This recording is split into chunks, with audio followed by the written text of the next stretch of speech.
Kerdipnya tukar tupi beda. Assalamualaikum warahmatullahi wabarakatuh.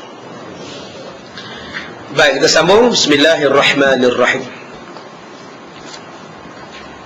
Muka surat yang ke-90, edisi Rumi, edisi Jawi. Wallahu a'lam. Saya minta maaf.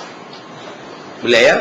Baik, kita masih lagi membicarakan tentang bab kelebihan-kelebihan orang yang berkahwin. Dan lagi sabda Nabi sallallahu alaihi wasallam, barang siapa yang baik sembahyangnya dan banyak pula iyalnya. Barang siapa yang baik sembahyang dan banyak iyal. Iyal ni apa maksud? Iyal ni maksudnya ialah banyak isteri dan banyak anak. Sudah tuan-tuan. Gerun orang perempuan dengar baca kitab ni. Banyak isteri. Semalam saya ceramah di satu ibu pejabat polis kontingen negeri. Semua OC PD semua kena mai. Ketua polis pun mai, ketua SB semua mai. Saya kata bangunlah tengah malam, minta hajat pada Allah, Allah makbulkan. Janganlah kita, saya sakit jumpa ustaz, saya jumpa ustaz sakit, sendiri minta lah. Anak degil minta pada Allah, suami degil pun minta pada Allah, isteri degil pun minta pada Allah. Sebab ada satu orang yang suami dia tak nak sembahyang, polis juga tak nak sembahyang. Saya kata pada isteri dia, Kak, bangun tengah malam sembahyang. Kalau boleh tepi katil suami tidur, bangun pukul 4 pagi bangun dan baca doa pula. InsyaAllah doa tu kuat-kuat sikit tak apa. Kuat-kuat doa. Ya Allah, suami aku ni seorang yang caring, ya Allah. Tapi sayang dia tak sembahyang, ya Allah. Kesian dia masuk neraka. Tuan-tuan, kuat sikit tak apa. Aku takut dia kena tukar jadi ular. Habislah kalau dalam kubur jadi ular, dia belik ular sejamul aqra. Ya Allah, aku takut. Isteri ni buat sungguh tuan-tuan. Seminggu isteri tu buat, takkan suami tak jaga-jaga? Apa hal? Dia buat pejam mata, dia dengar. Ya Allah, takut masuk neraka. Ya Allah, jegil tu. Sekarang suami dia dah semayang dah tuan-tuan. Isteri dia telefon, syukurlah ustaz, saya ikut apa yang ustaz cakap. Memang suami saya dah semayang ustaz. Itu bukan saya cakap, itu Nabi cakap. Bukankah Allah Ta'ala turun ke langit dunia, rahmat Allah turun, Allah kata minta aku makbulkan doa kamu. Minta. Ini tidak bawa beras suruh ustaz jampi. Ustaz pula kena bangun. Lala dapat ke ustaz nikah dua. Ini pengalaman betul tuan-tuan. Satu YB datang nak nikah dua. Isteri nombor 1 tak nak sign. Dia kata, ustaz saya boleh kahwin di luar negeri, saya boleh buat, tapi saya nak gentleman ustaz. Saya nak isteri saya sign keredaan dia, boleh ustaz. Saya boleh buat kahwin di luar negeri, bukan tak boleh buat. Tapi saya nak, saya ni gentleman ustaz. Budak yang nak kahwin ni budak universiti, dia YB. Kenapa YB nak kahwin? Datuk nak kahwin, isteri saya dah pencin ustaz, saya nak anak lagi. Saya kata, marilah beras saya buat. Japi bagi makan. So kampit pikul je tuan-tuan. YB pikul. Dia jemput saya ceramah. Dia panggil ustaz, perkenalkan isteri saya. Yang mana? Dua-dua. Oh, dah kahwin dah Datuk? Dah, alhamdulillah, terima kasih ustaz. Dua-dua baik ustaz. Habis ceramah, pegawai-pegawai polis malam tuan-tuan, ustaz, alamat ustaz. Nak bawa beras tuan-tuan. Kita jangan marah dia orang. Sebab Nabi sebut, Nabi kata apa? Bila banyak isteri dan banyak anak. Okey, kata dia, dan sedikit pula hartanya, dan tiada mengumpat ia akan Islam, nescaya adalah suami tadi bersama denganku di dalam syurga, seperti dua jari tangan. Lalu Nabi menunjukkan isyarat jari tunjuk dan jari tengah. Nabi kata, siapa-siapa suami yang banyak anak, banyak isteri, semayangnya bagus, harta pula tak banyak, tak mengumpat Islam, dia dengan aku kamcing dalam syurga. Macam ni kata Nabi, jiran aku. Subhanallah. Tuan-tuan tak nak jadi jiran Rasulullah? Jangan nampak isteri banyak aja. Tu nampaklah dulu yang baik sembahyang. Ini tidak. Kenapa kamu nak kahwin lain? Nak jadi jiran Rasulullah. Belum. Dia kata tu, siapa yang baik sembahyang dulu, janganlah pergi tengok syarat nombor 2. Yang baik sembahyang, ini sembahyang pun cilok sana cilok sini, nak nikah 2 lagu mana? Ada orang minta pada saya, dia hantar mesej SMS, dia kata, Ustaz, saya minta pada Ustaz tolong huraikan dalam CD Ustaz keburukan poligami. Kerana memang memecah belahkan rumah tangga. Saya yakin Ustaz boleh menghuraikan dan memberi kesedaran kepada orang lain, seperti mana Ustaz memberikan kesedaran dalam CD-CD Ustaz yang lain. Dia suruh saya cerita buruknya poligami. Saya kata poligami itu Allah Ta'ala yang turunkan, keharusannya Allah Ta'ala yang bagi. Takkan Allah Ta'ala nak bagi benda buruk pada kita. Yang memburukkan poligami ialah orang, sikap kita yang buat poligami itu buruk. Tak mampu menggatai nak menikah, duit berselerak tak ada pun nak menikah juga, hutang berlambak-lambak nak menikah juga, ilmu tak cukup nak menikah juga. Akhirnya keburukan letak pada poligami. Padahal poligami cantik. Mana ada buruk poligami? Ini poligami paling cantik. Tapi masalah yang membuatnya itu tak cantik, akhirnya Islam nampak buruk. Sepatutnya kita memburukkan pelaku, bukan memburukkan agama yang mengharuskan. Di dalam satu hadis disebut, idza kasurat dzunubul 'abdi ibtalahu Allahu bihim liyukaffiraha anhu. Apabila banyak dosa seseorang hamba Allah, nescaya diberi bala akan dia oleh Allah dengan duka cita sebab kesusahan daripada ahlinya, yakni isteri dan anak-anaknya atau lain-lainnya, supaya menghapuskan ia akan segala dosanya. Tuan-tuan, Nabi sebut dalam hadis ni, siapa-siapa yang banyak dosa, Allah Ta'ala bagi susah anak-anak. Saat anak sakit, sekejap anak menangis malam. Banyak orang yang datang jumpa saya bawa anak dalam pantang, baru habis pantang, anak dia menangis malam. Asal pukul 2, pukul 12 menangis. Asal menangis pukul 12. Saya kata, akak jangan benci pada anak. Abang jangan benci pada anak. Anak inilah yang menyebabkan dosa-dosa abang dan akak dihapuskan Tuhan. Berapa banyak dosa kita sebelum kahwin? Naik motor sama-sama, belum kahwin lagi, melekat dua-dua orang duduk dalam ragam motor, berdosa tu. Bila dapat anak kuat menangis, dia nak menghapuskan dosa. Dia minta maaf di sini kalau ada anak kuat menangis ni. Ustaz ni pulih aku. Tidak, muhasabah ni. Waktu bertunang, waktu bercinta tu apa buat? Tengok wayang, bukan kata cerita 2012, cerita kartun pun tengok. Janji masuk panggung wayang, tak apa dia buat dalam panggung wayang. Sekarang dah kahwin, itulah kesan dia. Jadi Allah Ta'ala bagi susah pada kita itu sebab nak menghapuskan dosa. Jadi bila kita dah dapat anak macam tu, jangan marah dia. Kau hentak kan, kau pijak budak ni kan? Jangan. Patut tuan-tuan sayang, kerana itulah penghapus dosa kita.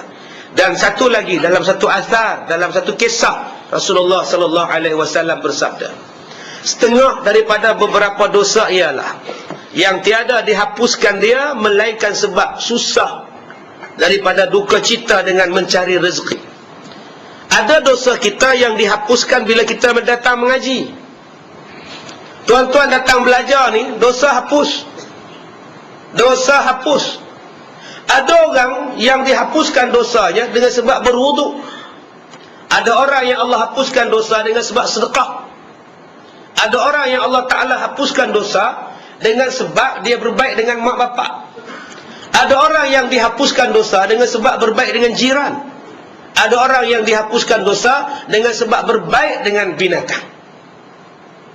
Nabi Muhammad satu hari bawa angkatan dia pergi perang. Sampai tengah jalan, Nabi Muhammad ada hajat nak buang air. Jadi sahabat-sahabat ni menunggu Nabi Muhammad buang air. Dapat sarang burung. Sahabat nampak sarang burung, ada seekor mak burung dengan 2 anak burung.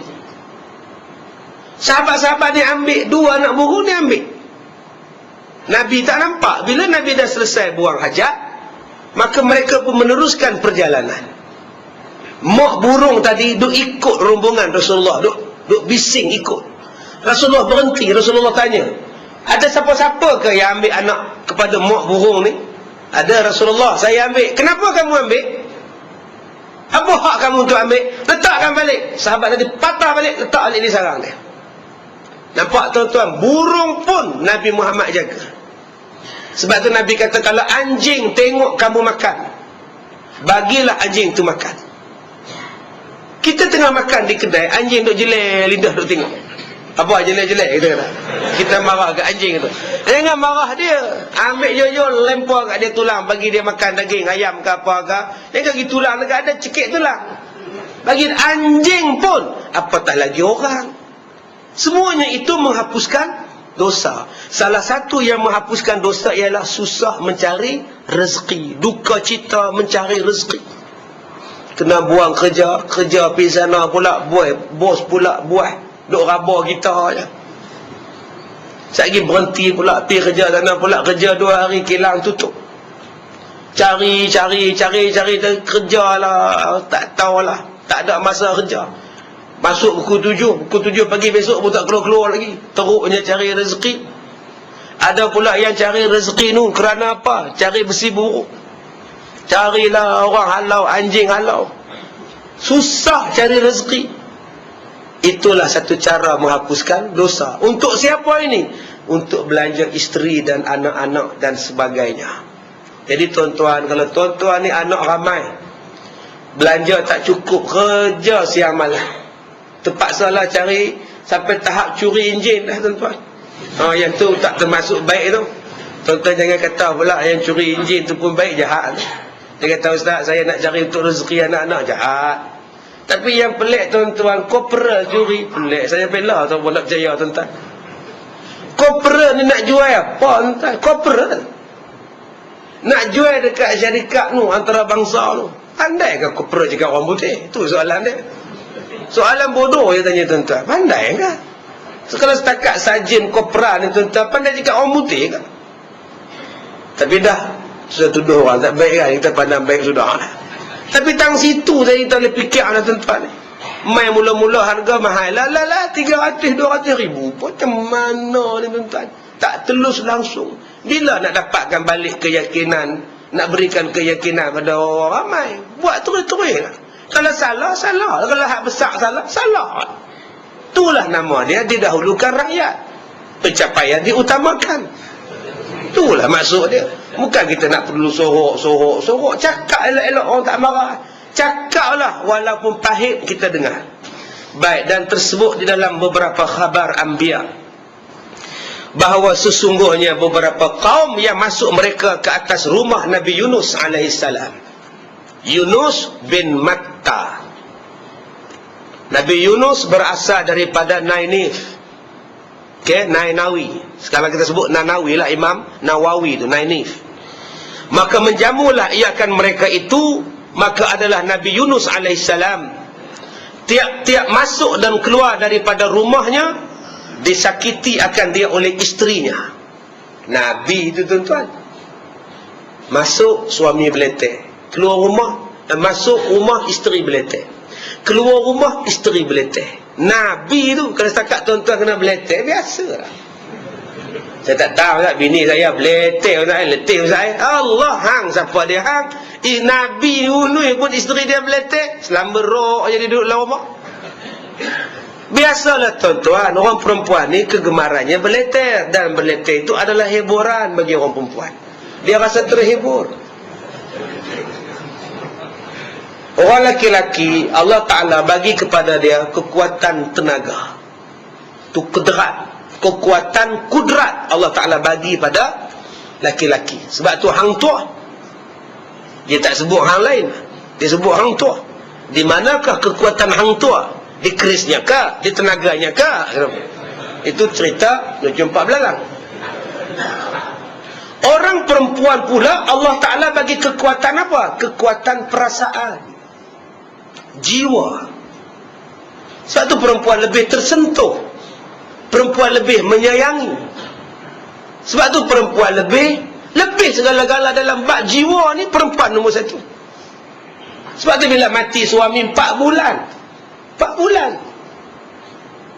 bulan tu teriak lagi. 4 bulan 10 hari tu hang kata rehat. Akak rehat 4 bulan 10 hari. Sebab kekuatan perasaan.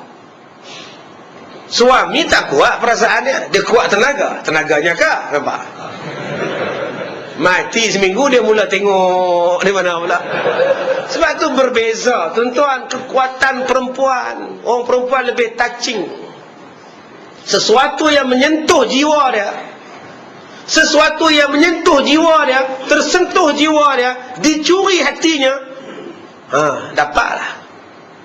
Walaupun orang tu tinggi, bibir tebal, rambut kerinting, betelik kulit dia pandai teka perempuan, dapat tuan-tuan. Kita punya segak misal melenting, rambut cantik je, tapi tak reti teka dia, tak dapat. Sebab tu orang Melayu kalah dengan negro. Sebab negro dia pandai ayat. Sebab orang perempuan kekuatan pada perasaan. Sebab tu kita suami-suami, kalau dah tahu orang perempuan ni perasaan dia kuat, jiwa dia kuat, tuan-tuan nak tackle isteri tuan-tuan, tackle lah dengan perasaan. Tuan-tuan tak boleh tackle dengan kekuatan tuan-tuan.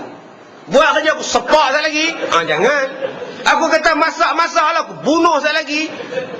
Dia simbah cuka tuan-tuan. Sebab tu kalau tuan-tuan gunakan kekuatan tubuh badan pada orang perempuan, tak boleh. Orang perempuan perasaan dia kuat. Tuan-tuan layanlah dengan penuh perasaan pada isteri tuan-tuan. Tuan-tuan minta apa pun dia bagi. Sungguh minta apa-apa lah. Kereta abang tu bila brek bunyi. Brek bersepak tau. Abang tak repair ke? Tahu nak pergi repair macam mana, duit tak ada. Tapi nampak boleh pakai lagi, boleh jalan lagi. Cuma takutlah kan kokok brek tak makan, langgar kereta orang, kita pun langgar laju, langgar pokok, mati abang apa Tapi tadi brek nampak elok lagi lah. Tapi takut jugalah kan. Buatnya tengah jalan, tengah laju, tak ada nak brek, langgar pokok, tak tahu lah abang nak jadi apa kat abang. Kereta abang tu bukan ada airbag. Apa sebab abang tak repair? Kalau abang ada dia, abang repair biarlah dulu, tak apa lagi, tak ada apa lagi tu. Belah kiri je, 4 tayar lagi boleh lagi brek. Belah kiri je. Isteri tu tidak lena tak lena. Kesian lelaki aku kalau brek tak makan jenuh lah aku.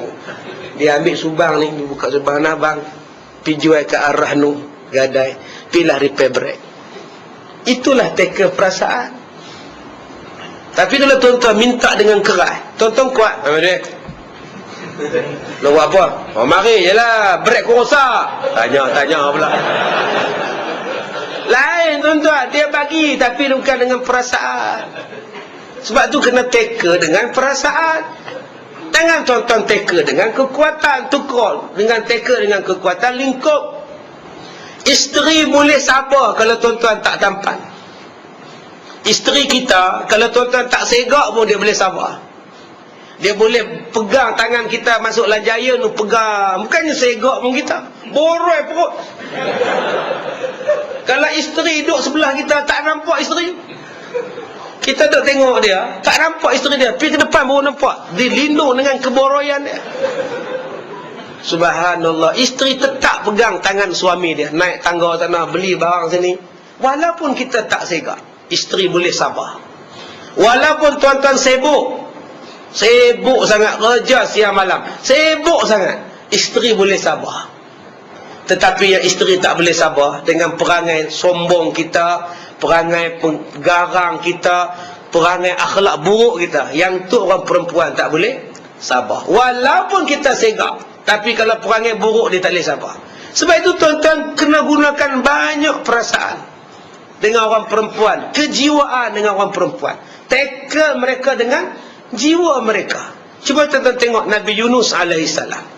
Nabi Yunus ni dapat isteri kuat beleteh. Siang malam pagi petang beleteh. Berpanjanganlah beleteh, padahal Nabi Yunus diam jua. Nampak? Dia tak jawab. Ingat hang seorang je boleh beleteh. Lah aku nak beleteh juga. Nabi Yunus tak jawab. Nabi Yunus diam je. Maka sahabat-sahabat Nabi yang datang ke rumah Nabi Yunus takjub. Takjub ni maknanya heran. Heran tengok Nabi Yunus macam ni punya sabang. Apa ni? Punya hebat, tuan-tuan. Tuan-tuan di sini, tuan-tuan di sini yang berhormat, contohlah. Bila sebut yang berhormat ni, masa jadi yang berhormat, orang nak main jumpa ni penuh. Kerusi ni pejabat tu penuh. Dia rumah ni pun penuh. Kita nak masuk tu pun tengok giliran. Oi, ramainya orang. Cuba tuan-tuan tengok. Bila dia dah tak jadi YB, dia duduk di rumah dia. Ada orang main di rumah dia. Jarang YB yang kita jumpa lepas jadi YB penuh lagi rumah dia. Tak ada lah. Pasal apa tak ada? Ada yang bagi jawapan, tak ada tu sebab dia dah tak ada kuasa, Ustaz. Sains dia tak laku dah. Bukan. Orang tak datang di rumah dia. Sebab masa orang datang ke pejabat dia, datang ke rumah, masa dia jadi YB, dia tak layan orang dengan baik. Dia tak layan dengan baik, tersimpan dalam hati. Bila dia dah pencen tak jadi YB, tak ada siapa teringat kat dia lah. Tapi kalau tuan-tuan seorang YB yang bagus, di mana-mana nak jumpa pun boleh, tolong orang. Selepas tuan-tuan tak di YB, rumah tuan-tuan tetap penuh orang. Orang main baik dengan tuan-tuan, orang main hantar buah, orang main bagi hadiah, apa-apa kenuri kenara main menyembah dengan kita. Itu dipanggil sebagai cara melayan orang. Penting, tuan-tuan. Penting layan orang. Tuan-tuan ni, kalau saya ni tuan-tuan, kalau saya pergi ceramah di sekolah-sekolah, budak-budak sekolah, saya tak akan ceramah direct pada mereka. Saya suka tanya. Nyanyi, cakap, tanya. Menyanyi, cakap, tanya. Kemudian suruh mereka jawab. Siapa yang jawab bagus, mai? Mai. Ni, Ustaz bagi RM10. Bagus jawapan. Tuan-tuan ingat bagi RM10 tu dia lupa lah. Sampai ketua dia ingat. Besok dia keluar universiti, dia dah kerja, dia jumpa Ustaz Kazim duduk bongkok tengah jalan, pakai jubah pergi masjid. Dia berhenti kereta. Ustaz, ingat saya tak? Tak ingat lah. Hang siapa? Ada Ustaz main ceramah tu, Ustaz bagi RM10 kat saya. Saya ingat tak? Saya ingat tak? Banyak saya bagi. Saya salah seorang. Tambah-tambah kalau tuan-tuan bagi benda yang berharga, lagi dia ingat. Ni, tuan-tuan bagi pen. Budak cerdik, bagus sungguh. Asal tanya jawab, asal jawab tanya. Bagus sungguh kamu nah. Ustaz bagi pen tu kamu. Pen Ustaz ni cantik ni. Nah, hadiah. Gunakan pen ni. Dia simpan pen ni sampai bila-bila, tuan-tuan. Itulah nama dia perasaan. Yang itulah cara nak tackle orang. Daripada hati. Ada tak kita nak tackle isteri kita dengan macam itu? Ada tak kita nak tackle anak-anak kita macam itu? Sesuatu yang menyentuh jiwa dia. Bila sahabat-sahabat Nabi Yunus heran kepada Nabi Yunus sebab tak menjawab, maka berkata Nabi Yunus alaihissalam, jangan kamu takjub. Maka bahwasanya aku yang minta kepada Allah dapat isteri macam itu. Subhanallah. Dia kata jangan duk heran lah. Sebenarnya aku yang minta pada Tuhan, ya Allah, kalau nak bagi isteri pada aku, bagilah yang kuat beletih, ya Allah. Allah makbul doa. Pelik sungguh. Kalau kita lah yang mana belum kahwin lah, yang mana dah kahwin dan dia, yang mana belum kahwin macam mana? Tengok ni lawa, kalau lah aku dapat ni, ya Allah, seronoknya aku sebulan aku tak keluar rumah. 4 kali tak sembahyang Jumaat. Bukan kata semua. Bukan kata 3 kali, 4 kali Jumaat tak keluar rumah. Cuba tengok Nabi Yunus. Ya Allah, kalau nak bagi isteri pada aku, ya Allah, jodohkan aku dengan perempuan yang kuat beletih. Maka dikatakanlah, hai Tuhanku, barang yang seksa kepada aku, sama ada dengan di akhirat, maka segerakanlah olehmu akan dakwakan dia bagiku dalam dunia. Kalaulah benda tu menyusahkan aku dari akhirat, engkau bagilah sekarang di dunia supaya aku tak susah di negeri akhirat. Maka firman Allah Ta'ala, maka bahawa sesungguhnya siksaanmu dalam dunia apabila kamu berkahwin dengan anak si Fulan, kamu jadikan isteri dengan dia. Maka Nabi Yunus pun kahwin dengan dia. Aku pun berkahwin dengan perempuan itu. Aku sabar dengan kesakitan yang perempuan ini buat kepada aku, supaya nanti di hari kiamat senang aku masuk syurga. Jadi tuan-tuan, kalau isteri tuan-tuan buat macam-macam pada tuan-tuan, sabar, tuan-tuan senang masuk syurga. Ya, berehat sekejap, isteri dah merajuk, bekerja teruk, takut reput tulang. Duh, menyanyi seorang-seorang, beginilah nasib diriku yang malang. Oh Tuhan. Kalau tuan-tuan dapat isteri yang kuat beletih, sabar, syurga menanti tuan-tuan. Jadi akak-akak beletih lah rajin-rajin. InsyaAllah dapatlah suami itu syurga. Ragging lah suami ni banyak-banyak. Pijak lah dia, striker lah badan dia. Suami tu sabarnya, syurga suami tu. Tapi setengah orang tak faham. Dia kata takut ke bini.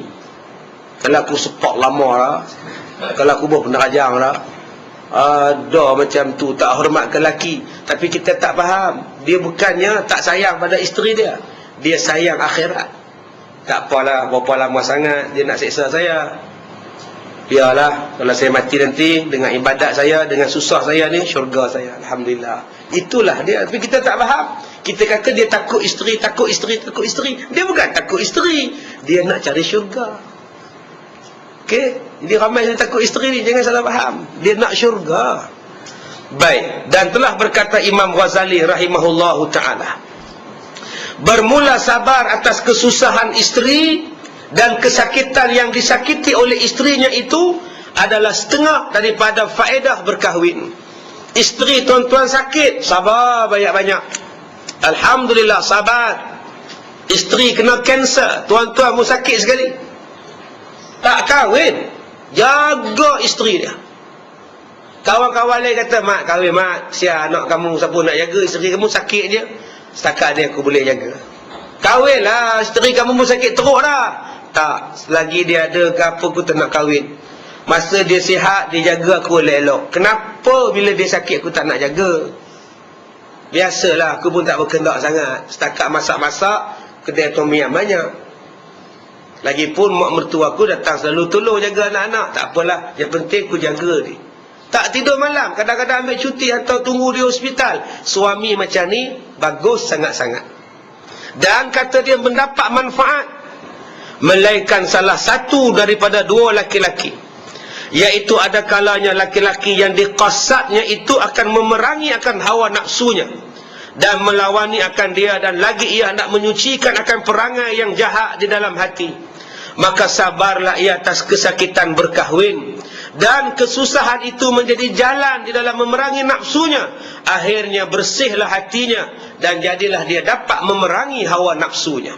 Tuan-tuan, bila kita dapat menahan kesakitan isteri, sabar dengan perangai isteri, isteri tak layan kita, isteri tak hormat kita, tuan-tuan sabar banyak-banyak, tuan-tuan akan dapat dua kelebihan. Yang pertama, tuan-tuan akan dapat menjadi manusia yang suci hatinya, bersih hati. Siang dia no, tak apalah, sabar biasalah, buat macam mana.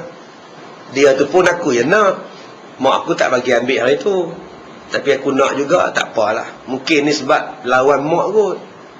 Tak apalah, mudah-mudahan dia berubah. Suci tak hati dia? Suci hati. Yang kedua, akan menjadi boleh dia melawan hawa nafsu. Kalau dia ada masalah di tempat kerja dia, dia boleh handle. Sebab isteri dia pun lebih kurang dengan bos di tempat kerja dia. Lebih kurang macam tu lah, beletek tak habis-habis, ada je tak kena. Dah biasa dah. Di rumah pun seorang macam tu, jabat pun seorang. Di rumah singa ni, rimau, sama lah, dia tak berubah. Biasa lah, aku tak ada janji aku kerja elok-elok, aku nak cari rezeki untuk anak-anak aku. Inilah dia tuan-tuan, kelebihan manusia yang sabar ini. Tapi tuan-tuan, saya nak sebut pada tuan-tuan, manusia ni,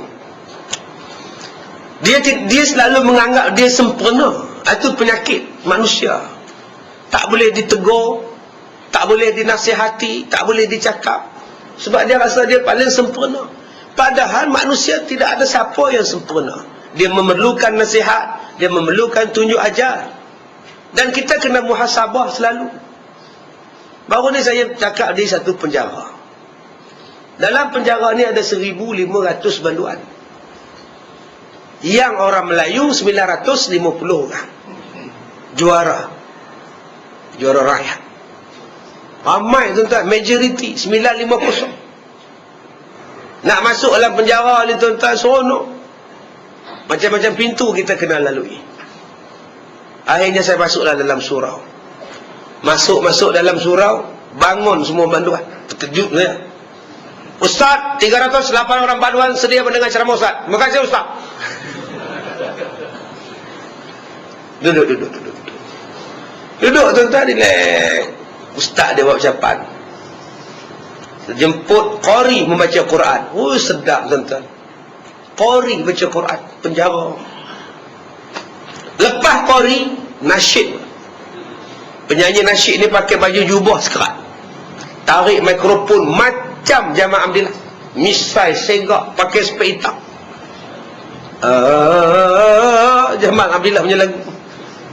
Jamal pun kena tengok dia tak boleh cari makan. Segak orang dia. Saya tanya pada penguasa ni, apa salah dia tuan? Perogol orang Ustaz. Muka punya segak, perogol bersiri tuan. 950 orang yang boleh dengar ceramah saya, 308 orang. Penguasa kata, Ustaz semalam mereka jumpa saya ramai-ramai, minta nak dengar ceramah Ustaz. Mereka frust sebab nama mereka tak naik, nombor mereka tak naik. Pakat datang jumpa minta. Saya kata, banduan kenal saya? Apa tak kenal pula? Kami tiap-tiap petang pasang CD Ustaz dalam surau. Mayang maghrib pasang CD dulu, lepas maghrib pasang dalam surau. Dia dah biasa dengan Ustaz. Cuba tuan-tuan tengokkan, banduan pun berebut nak dengar ceramah. Kita yang tak masuk banduan ni, ya, nohin. Kadang-kadang AJK pun tak datang nak dengar. Saya nak datang pada Ipoh ni, saya kena siap pukul apa? 7:30 pagi saya dah siap. Buah baju, buah kitab, buah baju dalam beg, buah kitab dalam beg, gantung, streka, jubah, cari kepiah, cari buku tak ada, tak mana pula buku ni pula. 7:30 dah siap. Pukul 8:30 pergi sekolah, cek sana sign, cek sini sign surat, sana sign sini. 10 baru betul lah.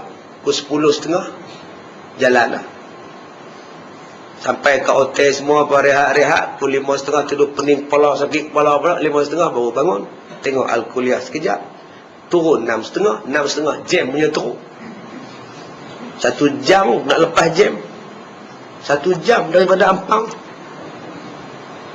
Lepas flyover tu tak apa lah, turun. Nak daripada di Palma, daripada hotel tu, nak 1 jam menung.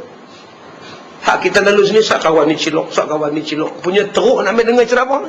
Nak bagi ceramah. Tapi kita ni tuan-tuan, relax selama roh. Tak ada teringin nak dengar kuliah pun.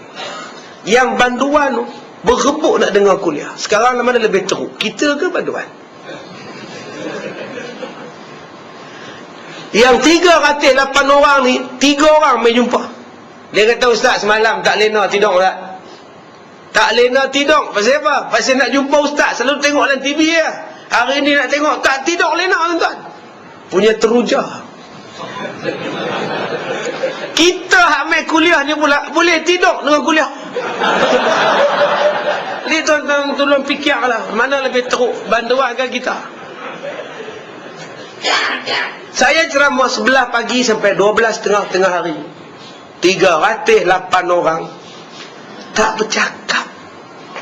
Duk dia macam-macam parut di muka mereka. Dia tak bercakap. Orang yang duduk di masjid surau, ustaz mengajar, dia bercakap. Asal dia bercakap, ustaz mengajar, sama naik je. Sekarang mana lebih teruk, kita ke yang di dalam? Fikir-fikirkan tuan-tuan. Kita bila duduk di luar penjara, kita anggap yang duduk dalam penjara tu jahat. Jahat dia buat. Duduk dalam penjara. Kita bawa anak kita naik kereta, isteri sebelah, anak di belakang, umur 4 tahun. Kita kata pada anak, Ti, cuba baca, tulis apa kat penjara tu, dekat dinding tu. Anak pun sebut penjara Taiping. Penjara tu apa ya? Penjara tu tempat orang jahat. Orang berdosa-berdosa semua dalam tu. Rompak, meragut, semua dalam tu. Kalau Ti buat jahat, Ti pun masuk penjara. Dosa. Tengah dia duduk bercakap, kereta depan berek. Dia pun berek menyacak. Celaka betul kereta ni. Hoi bodoh. Haram jadah betul. Bukankah itu dah maki orang? Maki berdosa tak? Berdosa. Yang dalam penjara berdosa mencuri. Yang di luar penjara dosa mengumpat. Dua-dua berdosa tak? Kita serupa. Tapi masa kita tak bahasan, masa kita tak masuk penjara, teruskan perjalanan lagi sampai ke penjara Sungai Petani. Baca apa tulis? Penjara Sungai Petani. Sungai Petani ni untuk apa Bapak? Ini untuk orang yang bunuh orang. Tu orang jahat dia bunuh orang tu dah tutup nak gantung. Jangan bunuh orang terpaksa masuk dalam penjara. Dosa bunuh orang. Elok dia tahu. Tiba-tiba isteri sebelah cakap, abang, tu Ustaz Kazim lalu bang tu kereta. Selisih ke kereta Ustaz Kazim. Suami dia kata apa? Ustaz tak guna menikah berempat, gatal menikah empat. Dua di Ipoh, satu Tepin, satu di Pulau Pinang. Macam abang tak tahu. Dia bukan mengajak ngorak bini orang. Abang tahu mana? Abang tahulah dia pada nyembang di surau. Memang dia tu bini empat punya tu. Masa bila saya nikah empat? Saya nikah dua. Fitnah tu. Fitnah tak? Fitnah. Bila fitnah tuan-tuan, bukankah Allah sebut wal fitnatu asyaddu minal qatl? Memfitnah lebih buruk daripada membunuh. Sekarang siapa yang lebih teruk? Yang membunuh masuk dalam penjara, dia bunuh seorang. Yang memfitnah di luar penjara, sehari dia fitnah 3 kali. 3 kali sebulan, kali setahun, 10,000 orang dah dia bunuh. Mana lebih teruk sekarang? Fikir-fikirkan tuan-tuan. Tapi manusia tak pernah anggap dia itu jahat. Dia fitnah orang, tak tentu halah. Akhirnya dia anggap dia baik. Dia tak pernah minta maaf. Saya dah sebut pada tuan-tuan dulu, ya, jangan ngumpat orang. Ada satu orang daripada Kedah, cikgu. Dia kata, Ustaz ingat tak? Ada satu bekas menteri mati yang baru ni, ingat? Saya sejak dia mati ni Ustaz, saya tak apa seronok Ustaz. Makan tak lalu, tidur pun tak tahulah Ustaz. Sejak saya dengar CD Ustaz ni, saya takut. Sebab apa? Apa kena-mengena dengan bekas menteri yang mati tu? Sebab saya panggil dia katak. Masa dia jadi menteri hari tu, saya panggil dia katak. Kenapa akak panggil dia katak? Tak tahu lah Ustaz. Dah orang lain panggil katak, saya pun panggil katak. Dosa ke saya Ustaz? Berdosa akak. Macam mana nak minta ampun Ustaz? Entahlah cikgu. Dia dah mati, macam mana cikgu nak minta ampun? Minta ampun dengan Allah lah. Mudah-mudahan Allah ampunkan dosa cikgu. Berapa banyak orang ni panggil orang yang tak sama parti, bewak, katak, semua dia panggil belakang. Lupakah kita yang itu berdosa? Tuan-tuan lupakah hadis Nabi yang Nabi Muhammad kahwin dengan Aisyah? Nabi Muhammad kahwin dengan Aisyah di Mekah, tapi tak tinggal sekali. Nabi tinggal sekali dengan Aisyah di Madinah selepas hijrah. Baru kahwin, Aisyah muda baru kahwin pula. Tiba-tiba Nabi kahwin lagi seorang. Nama dia Sofiyah binti Huyai, anak ketua Yahudi. Isteri mana yang tak heran, tak tertanya-tanya kenapa Nabi kahwin lain? Isteri mana? Kalau tuan-tuan nak kahwin lain, isteri mesti tanya, apa salah saya abang? Apa yang tak kena dengan saya? Nampak? Itu dialog lumrah. Saya dah bagi macam-macam pada abang sampai hati aku tahu lah. Hai, Ustaz macam biasa je Ustaz. Pengalaman.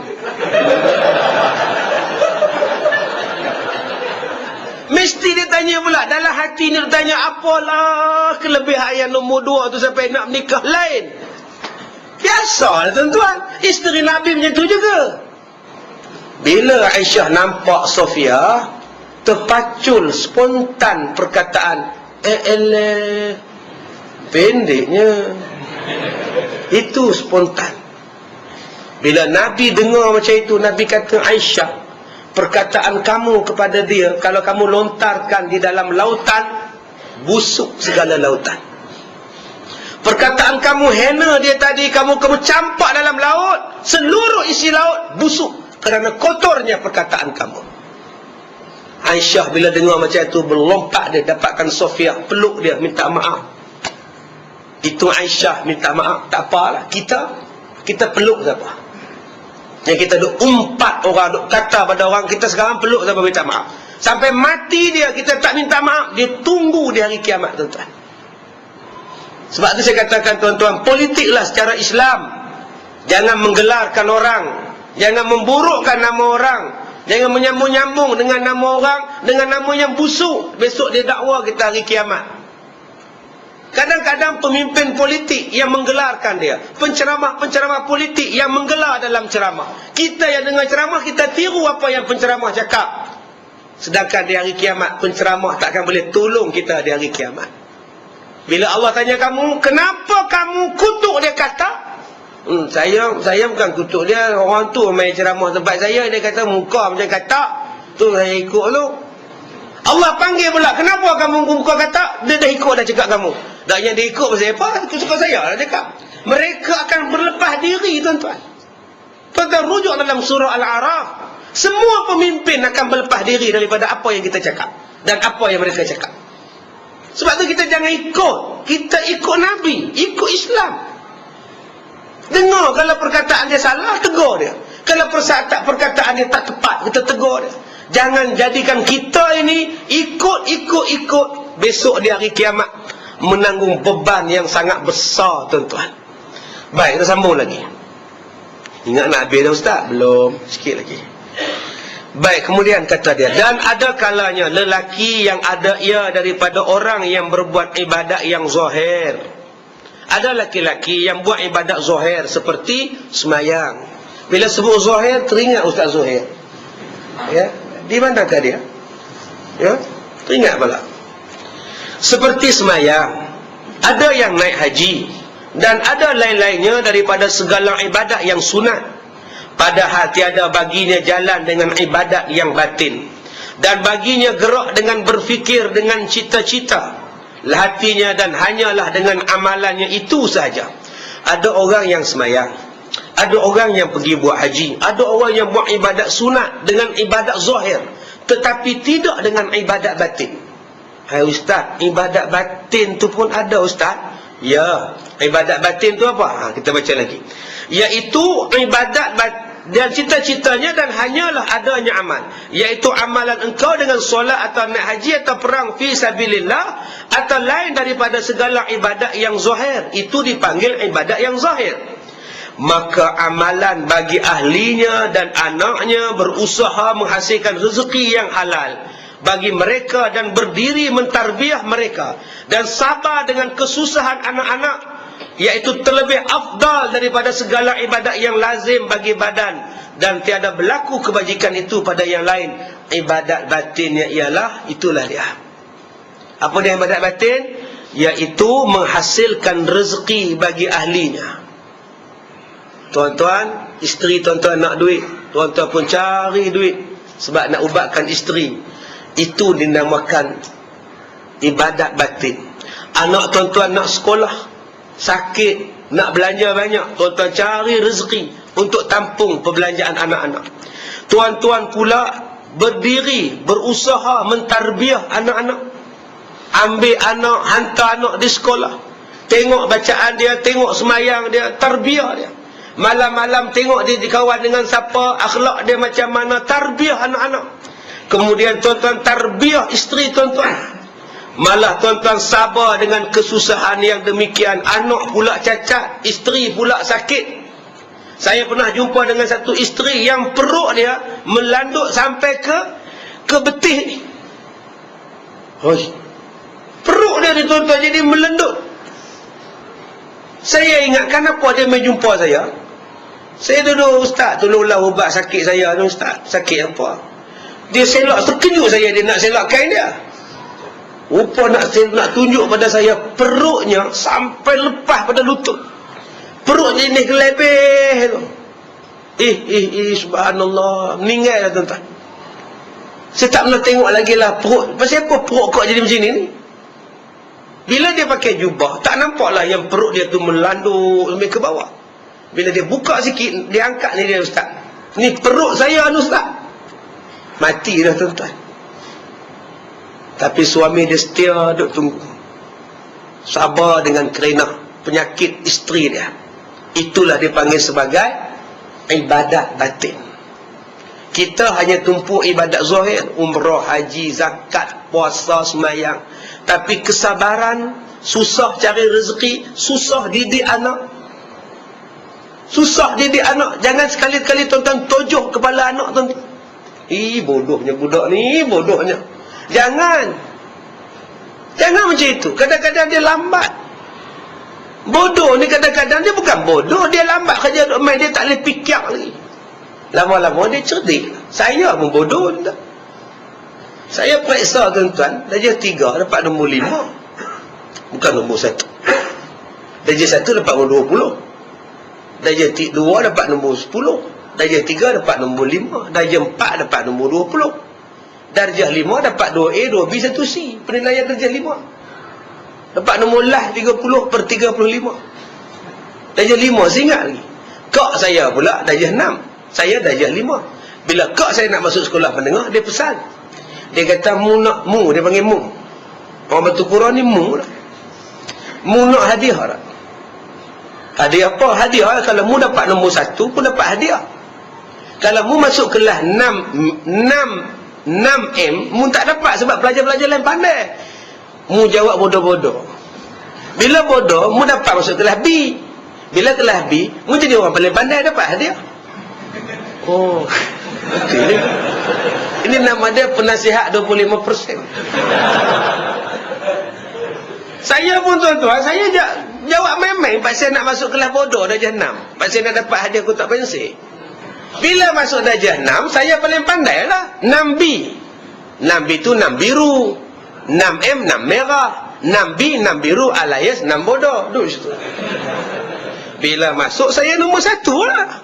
Bila akhir tahun bagi hadiah untuk kelas 6B. Nombor 1 Muhammad Kazim dapat hadiah, tuan-tuan balik rumah bangga ya. Saya pun bukan cerdik. Bila masuk tingkatan 1 nombor 11 juga. Masuk tingkatan 2 nombor 20 juga. Masuk SRP dapat nombor 2 paling baik dalam sekolah. Masuk aliran sains sekolah. Budak Felda masuk aliran sains sekolah di luar, 2 orang je Melayu sains, yang lain semuanya Cina India. Tengok sini gelap, tengok ni cerah, kita je duduk tengah-tengah. Tak boleh jadi tuan-tuan. Tak boleh jadi. Mula-mula kelas sains belagak lah masa tu. Beg ada tapi tak masuk buku kimia, memang duk relax. Biasa budak sains. Padahal beg kosong lagi, boleh sumbat dalam beg. Tapi nak tunjuk kita lebih pada budak sastra. Buku biologi nak tambah dia. Tak mahu tuan-tuan. Masuk aliran sastra balik, tukar transport sekolah lama balik, jadi ketua pengawas, jadi pelajar terbaik sekolah. Daripada budak yang teruk, lama-lama jadi budak terbaik. Otak kita pelajar terbaik tuan-tuan. Jadi kita kena lihat anak-anak kita kadang-kadang dia lambat. Saya pun lambat, bodoh. Bella pun tak boleh cerdik kita tuan ni. Tapi kita kena lihat perkembangan dia tu. Janganlah dia kata bodoh-bodoh. Sabarlah didik anak. Puluhlah didik anak. Ajar matematik, ajar sains, ajarlah, sabar. Jangan tuan-tuan kata bodoh betul dia ni. Masuk sekolah harap lah, bodoh sangat. Oh, dia faham sekolah agama ni untuk sekolah budak bodoh je. Saya sekarang ni tuan-tuan yang buka sekolah tahfiz, saya tu ada lebih kurang 100 orang pelajar tahfiz. Lebih kurang. Pelajar pondok ada 100 orang. Cuma sekali 745 orang sekarang. Ada budak-budak yang mak bapak nak hantar ni dah tak lulus sekolah, kena buang sekolah, kena tauk daripada sekolah, nak tauk di sekolah saya. Sampai saya kata, sekolah saya ni bukan tong sampah, tempat longgok bahan buangan, bukan.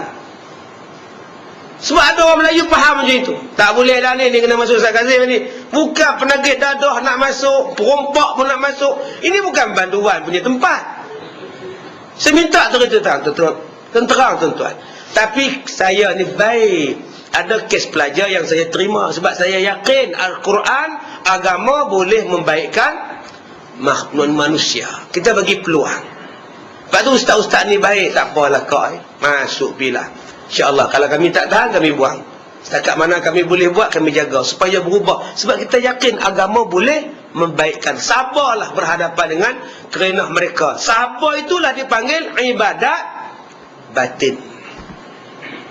Mana tidur lena mak bapak kalau anak-anak dia bermasalah? Tuan-tuan boleh tidur lena? Sabarlah abang, buat macam mana abang?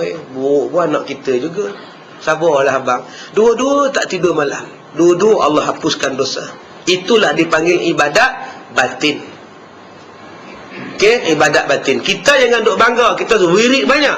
Kita jangan duk bangga kita semayang banyak. Kita jangan duk bangga kita ni umrah tiap-tiap tahun. Kita banyak pahala. Kadang-kadang orang lain yang duk sibuk cari anak, duk sibuk bawa anak ke hospital, sibuk duk ubat isteri dia, pahala dia lagi banyak daripada kita. Lagi banyak tuan-tuan. Hari itu dipanggil ibadat zahir dan ibadat batin. Syahdan adalah segala orang yang sabar atas kesakitan dan kesusahan yang datang daripada isterinya dan anaknya.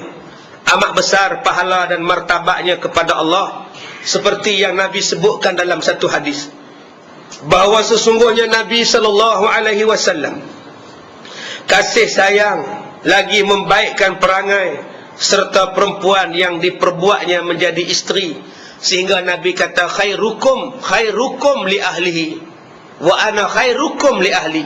Sebaik-baik kamu adalah orang yang paling baik dengan isterinya, dan aku adalah yang paling baik dengan isteri-isteri aku. Sebab ada orang dengan orang lain dia cukup baik, tambah dengan ustaz, baik sungguh. Cium tangan ustaz, bagus. Peluk ustaz, bagus. Kadang-kadang dia suruh ustaz cium dia. Saya kenal orang baru ni, kita patut belaga pipi. Sudahlah. Satu tempat saya pergi ceramah, saya tengah duduk makan tu, dia ke kampung rumah, dia masuk lambat. Ustaz duk dengar dalam radio saja. Ustaz ni baru hari ni jumpa ustaz. Dipeluknya saya, diambilnya kepala saya, ditekan kat pipi dia. Dia pipi ni penuh dengan jambang ni tuan-tuan. Saya tak sempat nak bagi pipi saya. Betul-betul ngadak je tu. Aduh, driver saya ditunduk dah. Sampai habis ceramah duk gatal lagi tuan. Allahu akbar. Tuan-tuan patut-patutlah janganlah seksa macam itu. Nampak sangat baiknya dengan ustaz. Ada orang yang baik dengan ustaz, cuba tengok dengan isteri dia. Ada tak dia cium tangan isteri dia? Dengan ustaz kita tak cium. Balik isteri sambut, kita tu harap isteri je cium kita. Kenapa kita tak cium tangan isteri kita? Ayah masak apa kat abang? Cium tangan dia. Tak masak apa, Maggi je, alhamdulillah ada rezeki, insya-Allah. Sebulan Maggi tuan-tuan. Popuk tu lah tu. Cium tangan dia. Abang ni cium tangan orang. Bawa ikan ni, ikan pun tak apa, bersih. Tak apalah. Bila dia tahu tuan-tuan akan cium tangan dia, mesti dia gelumur minyak wangi bila tuan-tuan nak balik. InsyaAllah. Buatlah tuan-tuan. Apa yang kita buat ni semuanya berbekas dalam hati orang. Apa yang baik-baik kita buat ni tuan-tuan, mesti berbekas dalam hati orang. Kalau tuan-tuan tak buat satu hari, mesti dia susah hati. Tuan-tuan tiap-tiap hari cium tangan dia, cium tangan dia. Hari tu tuan-tuan bersalam, tuan-tuan tak cium, mesti dia tanya, apa salah? Sebab apa ayah kamu tak cium tangan dia? Salah apa mama dengan ayah kamu? Buang terbiak ke? Susah hati. Tuan-tuan tengok hari tu dia telefon tuan-tuan 5 kali tuan-tuan di pejabat. Bang, abang sihat ke? Sihat. Betul ke ni abang? Betul. Tak balik. Lagi 2 jam telefon balik. Abang okey ke bang? Okey, ada masalah ke bang? Tak ada lah. Betul ke ni abang? Betul. Tak balik. 3 petang call lagi. Abang dah makan? Dah. Abang okey? Okey. Pak siapa yang dia telefon tuan-tuan 5 kali hari tu? Pak saya tuan-tuan tak cium dia hari ni. Apa sebab? Nampak tak tuan-tuan? Ni yang dikatakan tautan kasih, tautan jiwa. Masalah kita hari ni tak pernah tahu pada orang. Kita tak pernah buat. Rasulullah buat. Rasulullah buat pada budak-budak. Rasulullah buat pada orang tua. Rasulullah buat pada musuh Rasulullah sekalipun. Tautan kasih yang Rasulullah buat kepada musuh Nabi, kepada orang yang Nabi sayang, kepada budak-budak kecil. Semua Nabi buat. Sebab tu orang bila menyembang dengan Nabi, orang suka. Datang seorang sahabat, datang seorang musuh yang cukup benci dengan Nabi, seorang pakar. Pakar tuan-tuan, pakar dalam bahasa Arab. Soalan yang dia tanya pada Rasulullah, hai Muhammad, antara kamu dengan Abdullah bapa kamu, mana yang kamu paling sayang? Nabi diam tak jawab. Antara kamu dengan Abdul Muttalib, mana yang lebih mulia? Mana yang lebih hebat? Antara kamu dengan Abdullah atau antara kamu dengan Abdul Muttalib?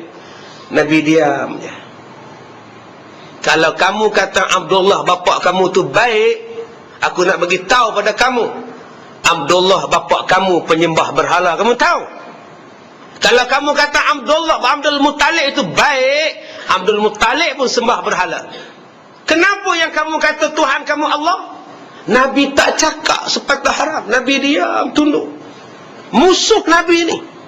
Kamulah pemecah belah masyarakat di sini. Kami lama-lama dah sembah tokong, kamu kata Tuhan kamu Allah. Mana Tuhan kamu? Dimaki-makinya Rasulullah.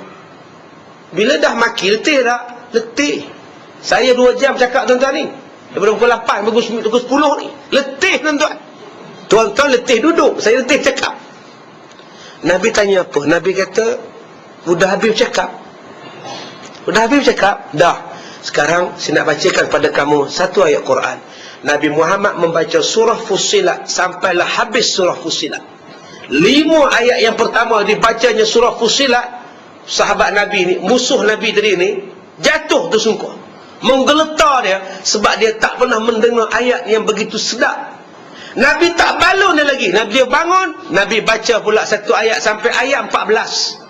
Nabi kata, siapa-siapa yang bantah Allah, siapa-siapa yang bantah utusan Allah, sanggupkah mereka menghadapi kerosakan seperti kaum Ad dan kaum Samud?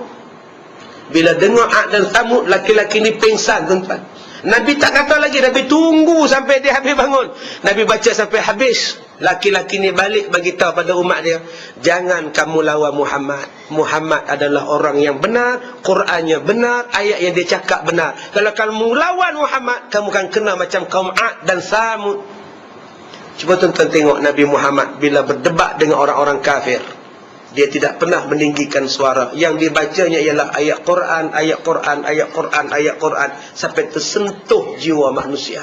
Inilah dipanggil sebagai akhlak, sabar. Kita hari ini tuan-tuan, bila tak setuju, kita pompang.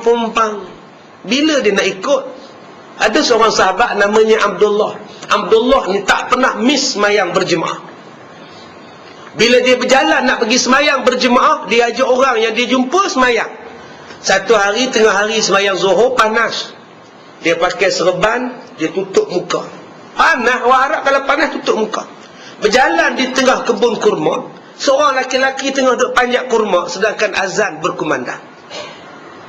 Abdullah tahan. Assalamualaikum. Waalaikumsalam. Turunlah mayang lah. Waktu dah masuk. Kejap. Kejap apa lagi? Turun, waktu dah masuk. Kejaklah, banyak kerja sikit ni. Keldai, turunlah. Bila sebut keldai tuan-tuan, hamba Allah tu bengang. Menggelongsor turun dia. Abdullah ni takut, dia pun lari tuan-tuan. Tak sempat dia kejar. Laki-laki ni balik ke rumah marah. Laki tu panggil ku keldai pula, dah dapat bunuh dia. Habis sembahyang Zuhur, makan nasi, dia pergi balik panjat pokok kurma. Banyak kerja nak buat ni. Masuk sembahyang Asar, cuaca dah tak panas. Abdullah buka serban jalan, buka-muka berjalan. Tengok ada lagi dia ni. Abdullah tetap berhenti. Assalamualaikum tuan. Waalaikumsalam. Apa khabar tuan? Baik, kata dia. Macam mana dengan pokok kurma, kebun semua okey? Alhamdulillah, rezeki Tuhan bagi okey lah, cukup lah untuk anak-anak, rezeki semua alhamdulillah. Kamu pun bagus, kebun kamu pun elok, anak-anak kamu elok lah, bagilah rezeki Tuhan bagi, insyaAllah. Anak-anak sihat man? Sihat, alhamdulillah, bagilah. Semayang Asar dah masuk. Kalau kamu semayang lagi, Tuhan bagi rezeki. Ya tak ya juga, elok sama Allah tu turun. Dua-dua berjalan ke masjid. Apa kata laki-laki yang turun tadi? Zuhur tadi kamu tahu, dia ngajak aku semayang, dia panggil aku keldek. Kalau aku dapat aku bunuh dia, kamu tahu tak? Dia tak tahu sebelah itulah yang panggil dia keldek. Nampak tak tuan-tuan, bila kita menggunakan bahasa yang sopan, apa benda pun kita akan dapat. Tuan-tuan suruhlah anak-anak tuan-tuan buat dengan sopan. Dan Nanti dia basuh pinggan tau. Saya mama. Mama dah masak, mama dah hidang. Dia basuh pinggan dia. Itulah basuh ke ayah punya tau. Sekali tau. Ayah malas. InsyaAllah dia ni basuh pinggan. Jangan tuan-tuan suruh dia kasar-kasar. Dia basuh pinggan tu. Makan aja. Dia basuh. Tapi insyaAllah pecah tak bersumbing pinggan tu. Dia empuk aja. Suruhlah dengan baik-baik. InsyaAllah. Suruhlah dengan isteri. Suruh baik-baik. Tuan-tuan suruh dia kasar. Minta baik-baik. Pa, kau lapar. Jangan minta nasi. Pa, nasi. Jangan. Pa, melapar. Sekejap. Pa masak nasi. Nampak bahasa tu. Pa, melapar. Mesti dia buat. Tapi kalau tuan-tuan, pa, nasi. Kejap lah. Tapi kalau tuan-tuan sebut dengan lembut, pa, nak nasi, insyaAllah dia buat. Pa, lapar, kejap, terus dia buat. Sebab tu mintalah elok-elok. Pa, nak kahwin lagi seorang? InsyaAllah, wallahu'alam. Kita jumpa lagi besok pagi ya, kuliah subuh dan kuliah pukul 9 pagi besok di surau kita insyaAllah. Saya minta maaf jika terkasar bahasa. Assalamualaikum warahmatullahi wabarakatuh. Engkaulah ratu di mahligai permata, istana bayangan syurga, harta dan